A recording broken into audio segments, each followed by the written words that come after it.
John chapter 2, verse 1 through 11 tells of the wedding at Cana, where Jesus turns water into wine.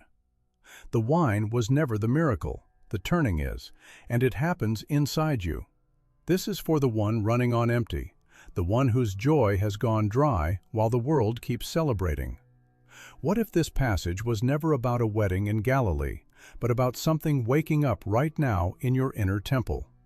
By the end, there will be a simple practice to fill your own vessels and draw out what has been waiting. Here is the path. The wedding points inward. Mary carries a hidden roll. The 6 stone jars hold the blueprint, and the strange final line unlocks your first miracle. The old supply must fail so the kingdom within can appear. John chapter 2, verse 1 opens with precision. And the 3rd day there was a marriage in Cana of Galilee, and the mother of Jesus was there. 2 details demand attention: the 3rd day, and Mary already present before the lack is named. The 3rd day is resurrection timing throughout Scripture. Jonah emerged from the fish on the 3rd day. Hosea wrote, "On the 3rd day he will raise us up, that we may live in his presence." The Christ pattern completes on the 3rd day, buried, then risen.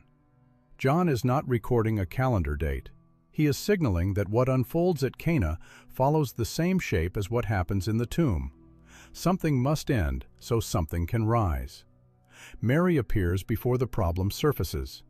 In the allegory, she represents the intuitive sense, the gut knowing that perceives what the reasoning mind misses. John chapter 2, verse 1 places her at the scene ahead of the crisis because that is how intuition operates. It is already, quietly, in position before the lack becomes obvious. John chapter 2, verse 2 says Jesus and his disciples were called to the marriage. Called, invited. The inner Christ does not force entry. It waits for invitation. The disciples, inner faculties still in training, arrive with him. Then in John chapter 2, verse 3, the turn. And when they wanted wine, the mother of Jesus saith unto him, They have no wine. 4 words from Mary. No panic, no solution offered, just the honest naming of what is gone. The intuitive sense speaks first. It notices the shortage before the reasoning mind catches up. It brings the lack, directly and without drama, to the one who can turn it. Feel where the well has gone dry in your own life right now. Not to fix it, just to see it. John chapter 2, verse 4 records Jesus' response to Mary. "Woman, what have I to do with thee? Mine hour is not yet come." This line has puzzled readers for centuries. Why does the one who can turn water into wine resist when the need is clearly named? The answer lives in 2 words: mine hour. The inner Christ operates on a different clock than the demanding mind. The anxious self wants change now, on its schedule, by its plan. But awakening has its own timing. In John chapter 2, verse 4, Jesus is not rejecting his mother. He is, beneath the words, instructing her. The turning cannot be forced. John chapter 2, verse 5 shows what happens next. His mother saith unto the servants, Whatsoever he saith unto you, do it. Mary does not argue. She does not push back. She hears, Mine hour is not yet come, and responds not with protest, but with preparation. She turns to the servants and tells them to align with whatever instruction arrives. These are her final recorded words in all of Scripture. The intuitive sense names the lack, brings it to the source, and then steps back without demanding to control the outcome. It tells the inner workers to get ready. The servants represent the parts of you that carry out inner work. They do not need to understand first. They do not require explanation before they move. They wait for direction. John chapter 2, verse 5 positions them in readiness, the only posture that allows the miracle to unfold. John chapter 2, verse 1 called this gathering a marriage. In the allegory, the wedding points to a union taking place inside you, head and heart moving as one, the part that analyzes and the part that senses without needing proof. In most people, these two stay divided. The mind pulls one direction. The gut whispers something else. No union, only noise. The wedding at Cana marks the end of that war. John places resurrection timing, the third day, at the opening of a marriage scene because both events follow the same pattern. Something ends, something joins, something new that could not have appeared before rises into view. What happens when the gut and the reasoning mind stop fighting? What changes when intuition speaks and the inner workers obey? The next verses answer with 6 stone jars. John chapter 2, verse 6 introduces the vessels. And there were set there 6 waterpots of stone, after the manner of the purifying of the Jews, containing 2 or 3 firkins apiece. Every word carries weight. 6 waterpots, made of stone, used for ritual washing, holding 20 to 30 gallons each. Why 6? In Scripture, 6 is the number of man and incompleteness. Man was formed on the 6th day. 6 days are given for labor before the 7th day of rest. 6 falls 1 short of 7, 1 short of completion, 1 short of the sacred. John chapter 2, verse 6 places 6 jars at the scene because they represent the human condition before something higher completes the work. Inner vessels still waiting, after all the ritual, for what comes next. Why stone? Under Jewish law, stone could not absorb impurity the way clay could. Clay pots, if defiled, had to be smashed. Stone stayed ritually clean. Stone lasted. Yet stone is also rigid. Stone is the tablets of the law. Stone is the outer system, able to hold water but unable, no matter how many washings, to turn what it holds into something living. The prophet Ezekiel spoke of this when God promised, "I will take away the heart of stone and give you a heart of flesh." In John chapter 2, verse 6, the stone jars stand at the center of the first miracle because the old purification system is about to be replaced. Rigid outer cleansing gives way to inner transformation. John chapter 2, verse 6 adds one more detail. These jars were set there after the manner of the purifying of the Jews. They were not brought in for the wedding. They were already present, fixtures of the religious system, used for ritual hand-washing before meals. The old apparatus is in place. It simply needs to be filled with something new. 2 or 3 firkins apiece means 20 to 30 gallons per jar. 6 jars means 120 to 180 gallons total. Enormous capacity. The inner vessels are already large enough. What is missing is not more containers. What is missing is the instruction that fills them and the presence that changes what they hold. Where does this pattern live in you? Where has the form stayed intact while the spirit drained out? John chapter 2, verse 7 delivers the instruction. Jesus saith unto them, Fill the waterpots with water. And they filled them up to the brim. The command is direct. Fill the vessels.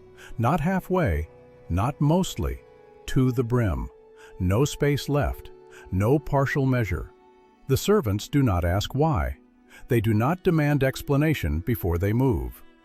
In John chapter 2, verse 7, the Greek phrase translated up to the brim means to the very top, leaving no room for anything else. Full attention, complete presence, nothing held back. Here is what most seekers miss. The turning requires the brim. Partial presence brings partial results. A divided mind, a scattered heart, a wandering attention, these leave room in the vessel. And where there is room, there is no miracle. Only the brim produces the wine. John chapter 2, verse 8 follows immediately. And he saith unto them, Draw out now, and bear unto the governor of the feast. And they bear it. No waiting period, no pause between filling and action. Fill to the brim, then draw out at once. The phrase, draw out now, deserves attention. The Greek word for draw is the same word used elsewhere for drawing water from a well. The servants are told to draw from what they just filled. They poured in water. They are commanded to draw out and carry it to the ruler for tasting. They do not yet know what they will be carrying.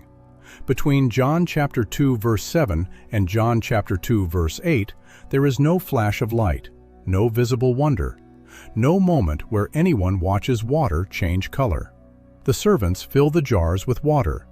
Then they draw out and carry it to the ruler. Somewhere in that unseen space between filling and drawing, water became wine.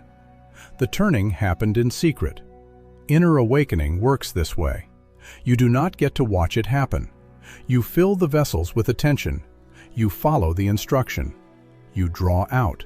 And what comes out has changed. The demanding self does not get to supervise. You bring the water. You draw out wine.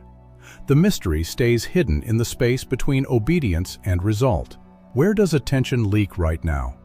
Where does the mind wander even as the body stays present? The vessels are already large enough. The question is whether they will be filled completely. John chapter 2 verse 9 reveals the divide at the heart of the passage. When the ruler of the feast had tasted the water that was made wine, and knew not whence it was, but the servants which drew the water knew. Two groups at the same wedding. One tasted, one knew. The gap between them is the entire teaching. In John chapter 2 verse 9, the ruler of the feast was the master of ceremonies. His job was to oversee the meal, judge the quality of what was served, and keep the celebration moving. He tasted the wine and recognized immediately that it was excellent, but he knew not whence it was. He received the result without knowing the source. That is the thinking mind, the part of you that evaluates your days, scores your progress, decides whether life is working or falling apart. It tastes the fruit of awakening when awakening arrives. It notices when joy returns, when peace settles, when something opens inside. But it does not know where these things come from. It drinks the wine without knowing it was ever water. John chapter 2 verse 9 draws a hard line with the word but. The servants which drew the water knew. The Greek word for knew here means direct experiential knowledge, not theory, not second-hand report. The servants knew because they participated. They filled the jars. They drew out. They carried it to the ruler. They were present at every step except the turning itself. And that presence gave them access to something the ruler, standing at a distance and only tasting, could never have. The servants represent the parts of you that obey before understanding arrives. They do not demand proof first. They do not wait until the mechanism is explained. They hear the instruction and move. And because they move, they know. In John chapter 2 verse 10, the ruler speaks to the bridegroom. Every man at the beginning doth set forth good wine, and when men have well drunk, then that which is worse. But thou hast kept the good wine until now. He speaks it as praise, not realizing what he has just named. In the outer world, things run down. The good comes first and fades. The wine flows freely at the start, then weakens as the night wears on. Every system outside the inner temple follows this law. But John chapter 2 verse 10 reveals that something else operates by a different principle. The best is not at the beginning. The best is kept, held back, preserved for the exact moment when awareness is ready to receive it. Thou hast kept the good wine until now. The ruler speaks the word now without grasping its weight. In the allegory, now is not a clock position. It is the moment of awakening itself. The good wine does not arrive at some future date you must earn. It does not fade into some past you have missed. It is kept until now, the only moment where turning actually happens. Which part has been running your life? The ruler who tastes and judges but never knows the source? Or the servant who obeys, draws out, and therefore knows? John chapter 2 verse 11 closes the scene. This beginning of miracles did Jesus in Cana of Galilee, and manifested forth his glory, and his disciples believed on him. The word translated beginning is the Greek arche, meaning origin, source, first pattern. John is not simply numbering the miracles. He is declaring that Cana is the template. Every awakening that follows carries this same shape. Look at what the template contains. In John chapter 2, verse 3, Mary names the lack. They have no wine. In John chapter 2, verse 5, she records obedience without understanding. Whatsoever he saith unto you, do it. John chapter 2, verse 7 commands full attention. Fill the waterpots with water, and they filled them up to the brim. John chapter 2, verse 8 moves from filling to drawing without delay. Draw out now. John chapter 2, verse 9 separates those who taste from those who know. And John chapter 2, verse 10 reveals the law that governs the inner life. Thou hast kept the good wine until now. The whole passage moves from empty to full, from water to wine, from outer ritual to inner turning. The 6 stone jars described in John chapter 2, verse 6, the old system, rigid and incomplete, become the vessels through which something living finally appears. The servants obey before they understand. The ruler tastes without knowing. And the disciples, John chapter 2, verse 11 says, believed. What did they believe? Not that Jesus could perform tricks. John says they saw his glory. The Greek word is doxa, the visible radiance of divine nature made manifest. Glory was always present. At Cana, for the first time, it became visible. That is what happens inside you when the turning completes. What was hidden becomes seen. What was waiting becomes real. See how every piece fits.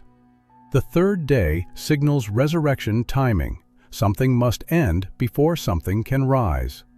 Mary is the gut sense that names the lack before the head catches up. The phrase, "Mine hour is not yet come," teaches that awakening cannot be forced. The stone jars are the rigid purification system, large enough but unable to transform what it holds. The servants are the inner faculties that obey without demanding proof. The ruler is the thinking mind that tastes results without knowing their source. And the good wine kept until now is the promise, not fading into the past, not locked in some future, but available at the moment of waking. The wedding was never about 2 strangers in Galilee. It was about head and heart joining inside you. Mary was never just a mother asking for help. She was intuition naming what was missing.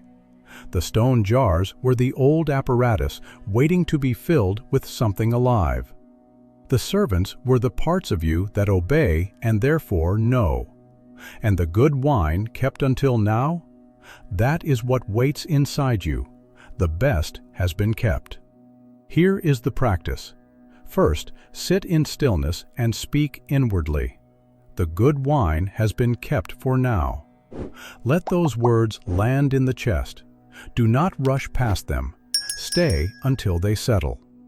Second, bring attention to the inner vessels, the 6 spaces stacked from the base of the spine to the crown of the skull. Notice which one feels most ready to receive. Rest there. Breathe into that space and, with full attention, fill it to the brim. Third, return to the one area of life where the well had gone dry, the place you named at the very beginning. Do not force anything. Simply draw out. Take one small action from the place of fullness and watch what comes. The servants did not see water turn to wine. They drew out and found the turning had already happened. The best has been kept. The vessels are filled. Now draw out and taste what has been waiting all along.